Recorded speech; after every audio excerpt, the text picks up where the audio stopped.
जमी पे बैठ के क्या आसमान देखता है, जमी पे बैठ के क्या आसमान देखता है, परों को खोल जमाना उड़ान देखता है, परों को खोल जमाना उड़ान देखता है। जय हिंद छात्रों, आज हम पढ़ने वाले हैं क्लास 10th यूपी बोर्ड का फिजिक्स के अंतर्गत है बहुत ही इंपॉर्टेंट टॉपिक। इसमें क्या है, प्रतिरोधों का संयोजन का जो व्यंजक होता है, जो हम श्रेणी क्रम और समांतर क्रम इन दोनों से निकालते हैं। आइए समझते हैं श्रेणी क्रम में किस प्रकार से हम इसका सूत्र निगमित करते हैं। देखिए, ये है आपका डायग्राम, ये है आपका सूत्र R बराबर R1 plus R2 plus R3। देखिए, इसकी जो संरचना है या डिस्क्रिप्शन है वो हम किस प्रकार से लिखते हैं। देखिए, इस क्रम में R1 के दूसरे सिरे को R2 के पहले सिरे से, देखिए ये क्या है, R1 R2 और R3। इसमें क्या लिखा है, R1 के दूसरे सिरे को, ये R1 है, ये R1 का दूसरा सिरा, ये है पहला सिरा, तो दूसरे सिरे को R2 के पहले सिरे से एवं R2 के दूसरे सिरे को R3 के पहले सिरे से, ये क्या लिखा है, R2 के दूसरे सिरे को R3 के पहले सिरे से जोड़ते हैं। एक बार और रिपीट करते हैं। इस क्रम में R1 के दूसरे सिरे को R2 के पहले सिरे से एवं R2 के दूसरे सिरे को R3 के पहले सिरे से जोड़ा गया है। ठीक है, ये आपके क्रम हो गए। अब देखिए, तथा R1 के पहले सिरे को सेल के धन भाग से, ये दिख रहा है यहाँ पे R1 के पहले सिरे को, ये क्या है R1 के पहले सिरे को बैटरी के कौन से प्लस पॉइंट से और R3 के दूसरे सिरे को बैटरी के माइनस वाले पॉइंट से जोड़ा गया है।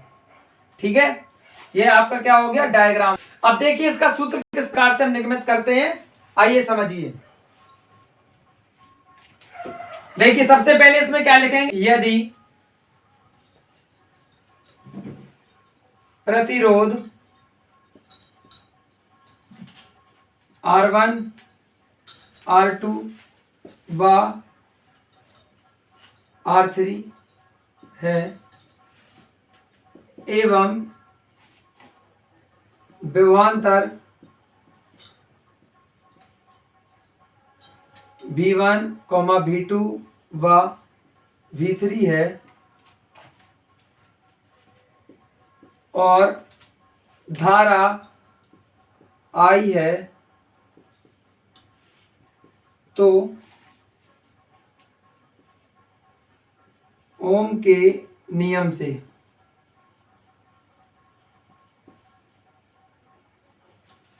ओम का नियम क्या होता है, V बराबर IR, ये होता। अब देखिए, V कितने हैं, 3, तो हमें यहाँ पे कितने लेना पड़ेगा, V1 बराबर I R1।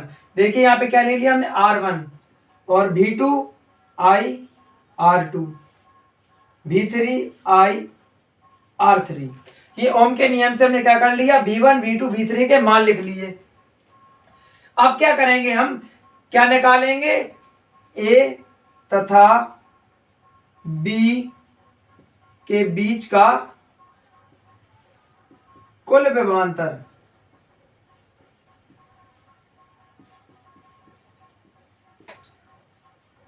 क्या निकालेंगे, ए और बी के बीच का कुल विभवांतर। कुल का मतलब क्या होता है, V बराबर V1 plus V2 plus V3। कुछ नहीं करना, केवल इसके मान रख देना है, पहले के, दूसरे के, तीसरे के। क्या रखेंगे, V बराबर I R1 I R2 I R3। अब क्या करेंगे, इसमें से हम क्या I कॉमन ले लेंगे, V बराबर I R1 R2 और यहाँ पे R3। अब देखिए, ये जो I है पक्षांतर होके अर्थात बराबर के बाईं ओर चली जाएगी, V बटे I, इसका क्या कर दिया हमने, पक्षांतर। यहाँ पे क्या बचा, R1 R2 R3। अब देखिए, ये सूत्र बन गया आपका किसका, R बराबर V बटे I, या फिर इसी से ही हम पक्षांतर कर देंगे, कैसे, V बराबर I R। अब देखिए यहाँ पे क्या सूत्र बन गया, I को हम इस साइड ले आएंगे, V बटे I मतलब क्या, ये किसका मान हो गया, आई का, सॉरी आर का। आर बराबर R1 plus R2 plus R3, ये आपका सूत्र निर्मित हो गया। स्क्रीनशॉट ले लीजिएगा इसका। देखिए ये आपका श्रेणी क्रम का संयोजन हो गया। चलिए अब देखते हैं समांतर क्रम का डेरिवेशन किस प्रकार से सॉल्व किया जाता है। आइए इसकी डायग्राम और इसकी संरचना के बारे में समझते हैं। देखिए इस क्रम में प्रतिरोध के पहले सिरे को एक बिंदु से, देखिए यहाँ पे जो प्रतिरोध है R1 R2 R3, इसके पहले सिरे को एक बिंदु से, बिंदु ए से, तथा दूसरे सिरों को दूसरे बिंदु पर, देखिए ये दूसरा सिरा हो गया, ये पहला था ये दूसरा, दूसरे सिरे को दूसरे बिंदु पर जोड़ते हैं। इन दोनों बिंदुओं के बीच में एक सेल जोड़ते हैं। कौन कौन से बिंदु, ए और बी दो बिंदु हो गए, इनके बीच में क्या जुड़ा है, एक सेल जुड़ा है। अब आइए समझते हैं इसकी डेरिवेशन। देखिए माना R1 R2 तथा R3 समांतर क्रम में जुड़े हैं। ये कौन सा क्रम है, समांतर क्रम। अब देखिए इसकी और इंफॉर्मेशन आगे लिखते हैं। क्या लिखेंगे इसमें, यदि प्रतिरोध R1, R2 व R3 है और धारा I को तीन भागों में, I को तीन भागों में, कौन कौन से भाग में, देखिए धारा I है, ये I, ये कहां बट गई, I1 I2 I3, कितने भागों में, तीन भागों में बांटते हैं।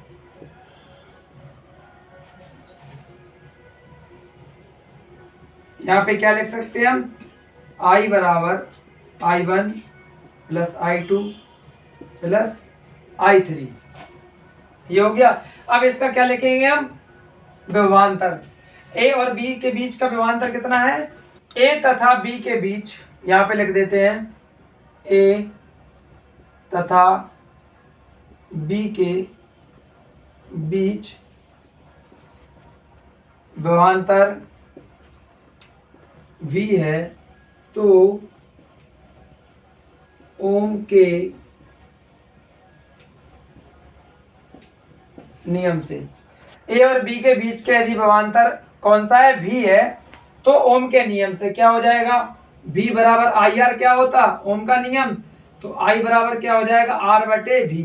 अब देखिए हमने पिछले वाले डेरिवेशन में जैसे V का जो मान निकाला था V1 V2 V3 का, ऐसे इसमें क्या निकालेंगे, I1 I2 I3। देखिए कैसे, I1 क्या हो जाएगा आपका,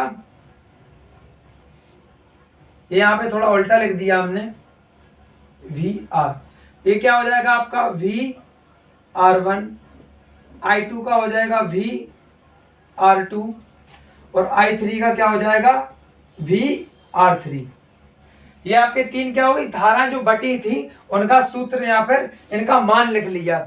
अब देखिए क्या करेंगे, हम इन तीनों समीकरणों को आपस में जोड़ देंगे। यहाँ पे क्या लिखा, I बराबर I1 I2 I3। देखिए अगला स्टेप क्या है अपना, इनको जोड़ना। समीकरण ये क्या है, पहला दूसरा तीसरा, यहाँ पे क्या लिखेंगे, समीकरण पहले दूसरे व तीसरे से क्या करेंगे हम, I बराबर, यहाँ पे क्या लिखेंगे हम, I1 के जगह पे, यहाँ पे ऐसे लिख दो I1 I2 I3। I1 की जगह क्या लिखेंगे हम, V बटे R1 V बटे R2 V बटे R3, यहाँ पे I। अब देखिए क्या होगा, जैसे हमने उसमें क्या कॉमन ली थी I, इसमें क्या कॉमन ले लेंगे V। I बराबर वी, कॉमन लेने के क्या बचेगा, R1 R2 R3। देखिए हमने आपको कॉमन लेना बताया था। कॉमन लेने का मतलब क्या होता है, जैसे हमने V कॉमन लिया तो इसमें हमने क्या किया, इसी में हमने V का भाग दे दिया। जैसे यहाँ पे क्या लिखा, V बटे R1, इसमें किसका भाग दे दिया, V का, तो V से V कट जाएगा, क्या बचेगा, 1 बटे R1। यहाँ पे हमने क्या लिख दिया, 1 बटे R1, 1 बटे R2, 1 बटे R3। अब देखिए यहाँ पे क्या होगा, जैसे उसमें हुआ था I का पक्षांतर करके ले गए थे, इसमें किसका पक्षांतर हो जाएगा, V का। यहाँ पे क्या बचेगा, I बटे V बराबर 1 बटे R1 प्लस 1 बटे R2 प्लस 1 बटे R3। अब देखिए फिर से ओम का नियम याद कीजिए आप, V बराबर IR। तो यहाँ पे क्या हो जाएगा, R बराबर सूत्र क्या होता है, V बटे I। लेकिन यहाँ पे क्या है, उल्टा है, मतलब व्युत्क्रम है, तो हमें इसको भी कैसा लिखना पड़ेगा, 1 बटे R, मतलब व्युत्क्रम करके। तो यहाँ भी कैसा हो जाएगा, 1 बटे I बटे V। यहाँ पे क्या लिख देंगे, R बटे में R1 R2 और R3।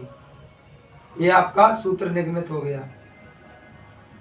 ये किसका सूत्र है, आपका समांतर क्रम संयोजन का। 1 बटे R बराबर 1 बटे R1 प्लस 1 बटे R2 प्लस 1 बटे R3। आप इसका स्क्रीनशॉट ले लीजिएगा। आपको दोनों टॉपिक अच्छे से ही समझ में आ गए होंगे। धन्यवाद।